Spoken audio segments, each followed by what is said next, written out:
Hello, BookTube. I'm Peg, the Book Prize Addict, and welcome to my channel. If you'll note, I was finally able to change my official channel name to the Book Prize Addict, which is perfect because I have followed book prizes for many years, and I've always said I haven't found a book prize I didn't like or want to read about and talk about. So this has worked out so good since I've been on BookTube because my actual friends, even the bookish ones, got a little tired of hearing me talk about book prizes. Anyway, this is the book prize season. Another big one is coming out tomorrow. Part of it's already out that I just had to come back today and talk to you about.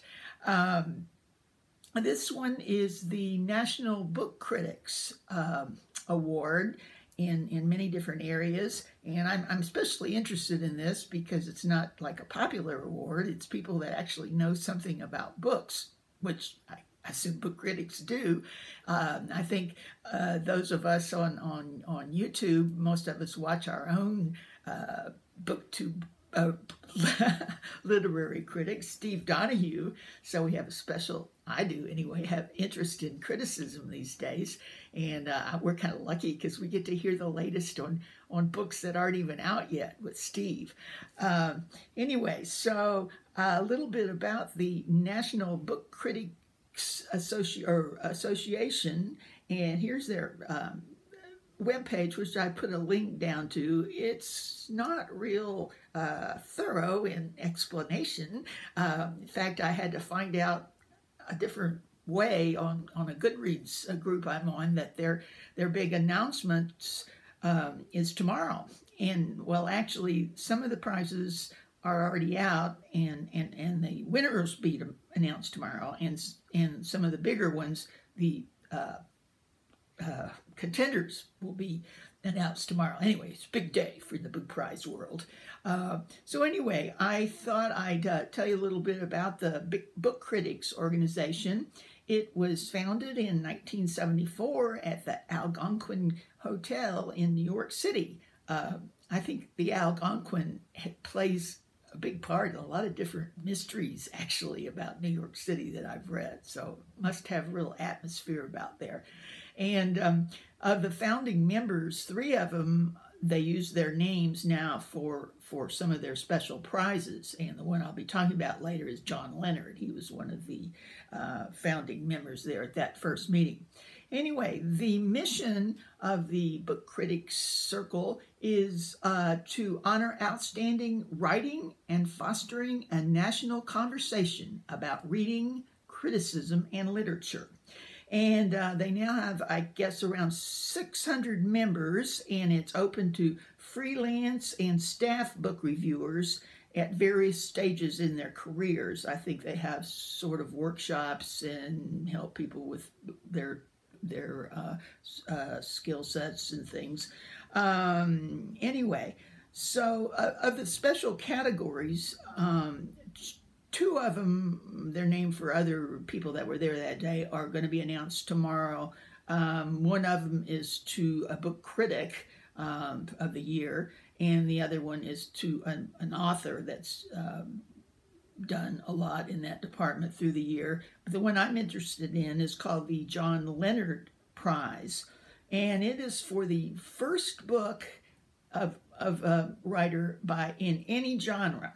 And we've really got some interesting ones here I want to talk to you about. Most of them you probably will have heard about in other prizes, and because they've been out this year. But I think it'll be interesting to see which one the book critics pick to win. As I said, it will be announced tomorrow. And then also announced tomorrow are the 6 big categories, such as their best novel, best autobiography, biography, critical work, nonfiction, and poetry. So they'll have those 6 categories, which will be back tomorrow. And I'm sure I'll be back sometime to talk about those. And then they'll be awarded, I believe it's March 15th at a big ceremony. So we'll have lots of time to read those. Okay, so let's look into the John Leonard Prize for first book in any genre. Okay, what's going on here? Why is this acting strange? Oh, there we go. All right, hold on a minute. I thought this was going to work well, but no, it's got too many old things on it. Okay, come on, come on, come on. There's yesterday's.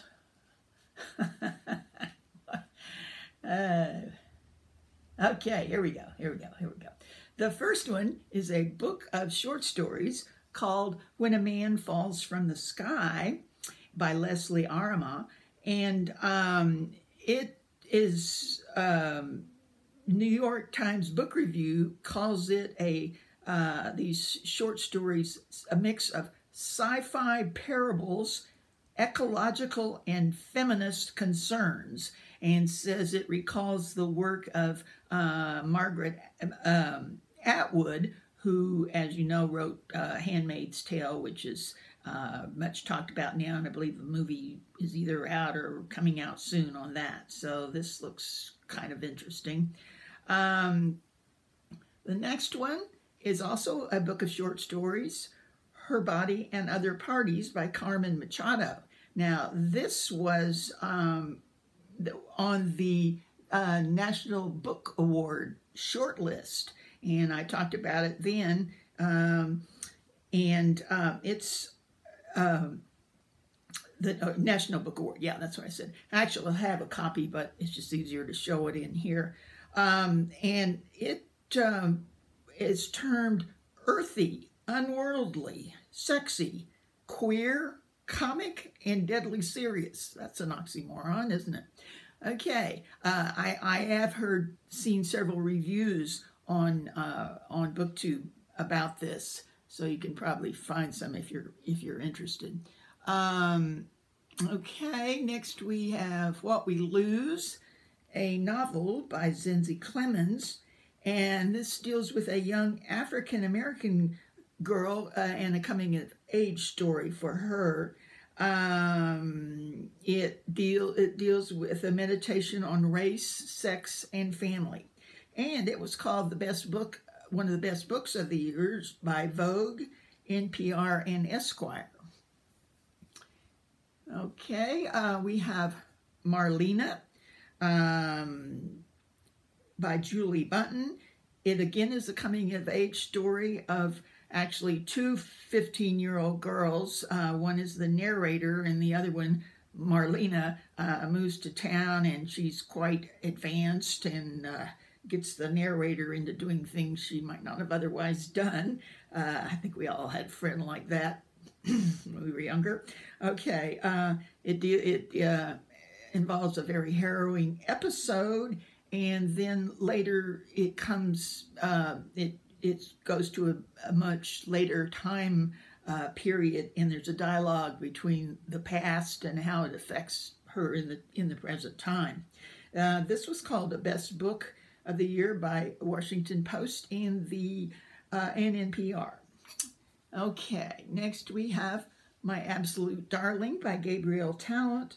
There's been quite a bit of talk on this on different booktubes and reviews. It was called the most notable book of the year of 17 by the New York Times and the Washington Post. And I did read this one. It deals with, I think, about a 14-year-old girl named Turtle who lives in isolation with her abusive father, and her emotional and physical escape from this. There's kind of comes with a trigger warning. Some of the abuse scenes are a little hard to take, and I was having problems with that. But I heard a great review here on BookTube by Sean the Book Maniac, where he was able to get past that and talk about the beautiful writing, especially about nature, and really helped me to look at this book in another way and appreciate the writing of it. You can probably look it up on his channel. I'm sure you all are subscribers to Sean the Book Maniac. Okay, last we have Whereas. It's a book of poetry by Layli Song Soldier. And I was going to show oh yeah, I have an actual copy of that, so I'll just hold it up. It was also a National Book Award finalist, in the poetry category.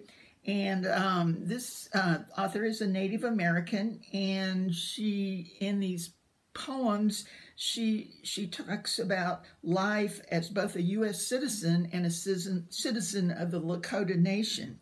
And it confronts what she considers the coercive language of the U.S. government in its responses and treaties with National American peoples. This has gotten a lot of attention. So that's the 6 that are up, and the winner will be announced tomorrow of those, plus the finalists of the other 6 categories, which I'm sure I'll be back talking about those. Okay, thanks for joining. Bye.